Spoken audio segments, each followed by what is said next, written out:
Ça marche. Bonjour tout le monde. Donc, avant de vous expliquer ce que sont les frais bancaires en réel, j'aimerais vraiment qu'il y ait une prise en compte qui soit faite. Plusieurs d'entre vous pourront le savoir, d'autres moins. C'est que les banques ne prêtent pas l'argent que les gens déposent en banque. Les banques prêtent de l'argent qui n'existe pas. Et c'est fait par un effet de balance qui avait été créé à l'après-guerre ou même historiquement à chaque crise où on avait besoin de relancer l'économie et qu'on n'avait pas créé assez de monnaie fiduciaire, la monnaie réelle, pour pouvoir en prêter au développement de l'économie. Donc on avait fait un effet de doublon, c'est-à-dire que si les banques avaient 10 euros, elles avaient le droit d'en prêter 20. Ce qui n'était pas bête comme idée à la base. Ça a été dévoyé au fur et à mesure des années. Et aujourd'hui, depuis que les banques ont été privatisées, on est arrivé sur un système où c'est le fric pour le fric.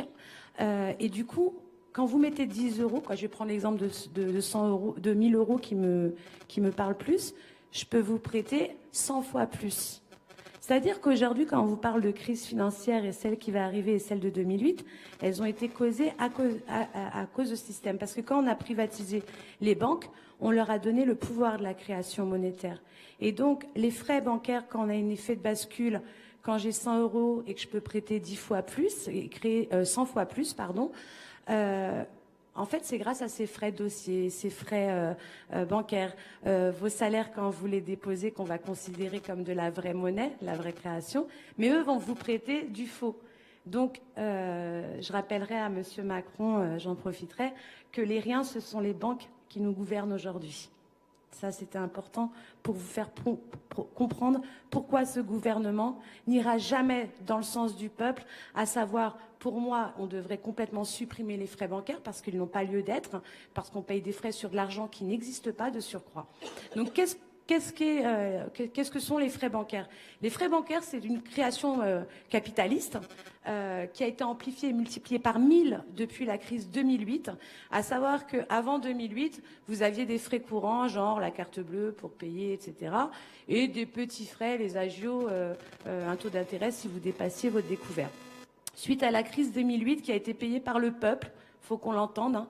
Plus de 46 milliards ont été injectés dans les banques avec l'argent des impôts divers et variés, TVA, etc., versés par le peuple pour renflouer les banques. Alors qu'on aurait dû tout de suite les renationaliser. Entendez bien, les banques vous appartiennent. C'est vraiment une politique capitaliste qui a fait que toutes ces banques ont été privatisées et qu'aujourd'hui on vous rince, on torture des gens. Pour moi, j'appelle ça de la torture, ces frais bancaires.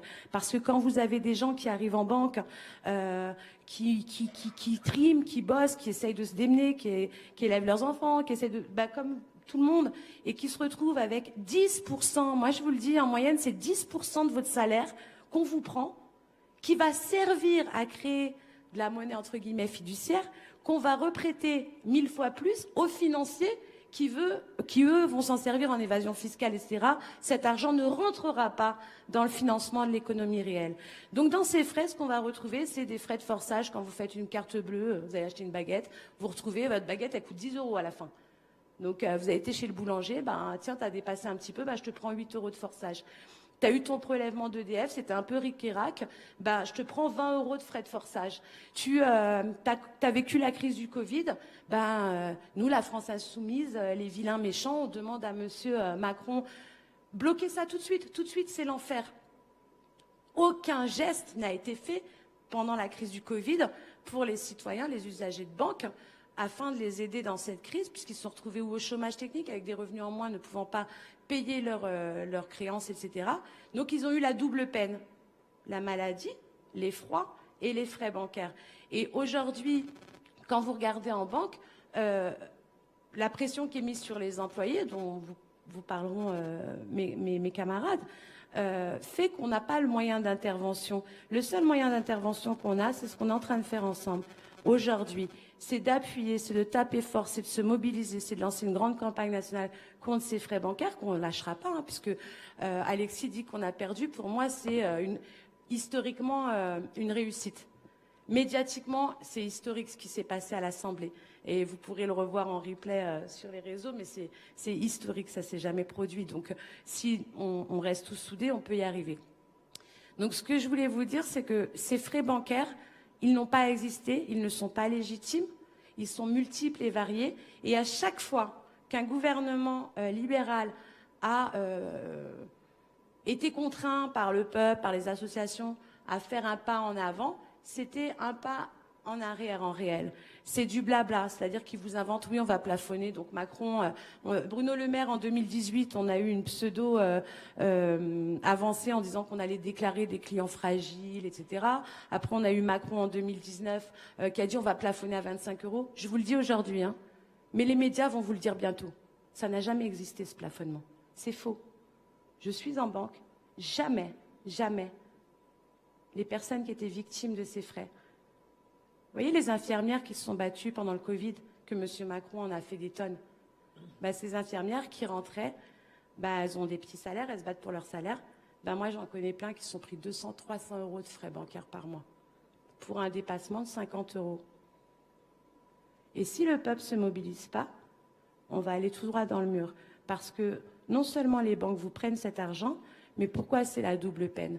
C'est que non seulement durant la crise 2008, on aurait dû reprendre notre bien, que sont les banques, pour financer la transition écologique, pour financer l'économie réelle, pour financer les services publics. Tant qu'on ne va pas faire une coalition avec les usagers, les citoyens, les collectivités, les PME, PMI, on n'y arrivera pas. Et on n'arrivera à rien. C'est-à-dire qu'aujourd'hui, moi, je suis sur plusieurs lutins.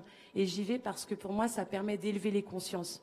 Mais tant que le fric sera entre les mains des capitalistes et qu'on ne reprendra pas ce dû, on n'arrivera à rien fondamentalement.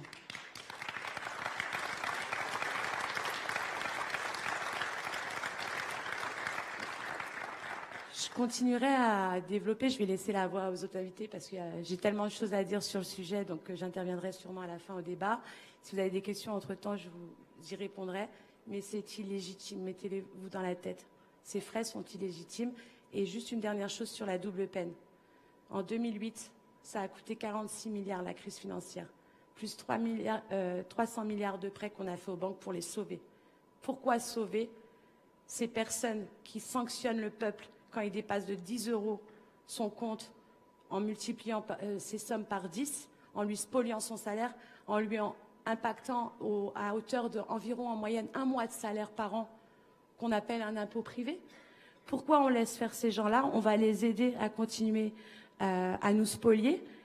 Et par contre, eux se permettent de nous dire qu'on est des mauvais élèves, que parce que ce mois-ci, j'ai eu du mal, parce qu'il y a eu le Covid, parce que j'ai été virée, parce que justement, les banques n'ont pas financé l'économie et qu'en conséquence, on ferme des entreprises parce que les banques n'accompagnent pas ces entreprises. Donc, ces banques licencient. Ces personnes, quand elles sont licenciées, elles peuvent plus payer leur retraite. Eh bien, ces banques-là, qui justement causent cette crise économique, on leur laisse le pouvoir, en plus de doublement sanctionner les gens. Les entreprises, elles se font démonter en frais bancaires. Les personnes qui vont perdre leur emploi, etc., se font démonter également. Et là, je peux vous assurer qu'à partir de septembre, ça va être catastrophique. Et que c'est plus contre les petits impôts qu'il faut se battre, entre guillemets. Moi, je suis toutes les luttes. Hein. Moi, faire baisser les impôts, etc. Moi, je sais à quoi ils servent mes impôts dans une collectivité, par exemple, et je vais me battre pour que ça serve. Mais par exemple, le combat des frais bancaires, c'est le combat ultime. Il faut le mener jusqu'au bout. Et je vous en conjure, faites passer ça à tout votre entourage. Parce que si on gagne ce combat-là, mais on gagne tous nos combats. Voilà. Merci, Véronique.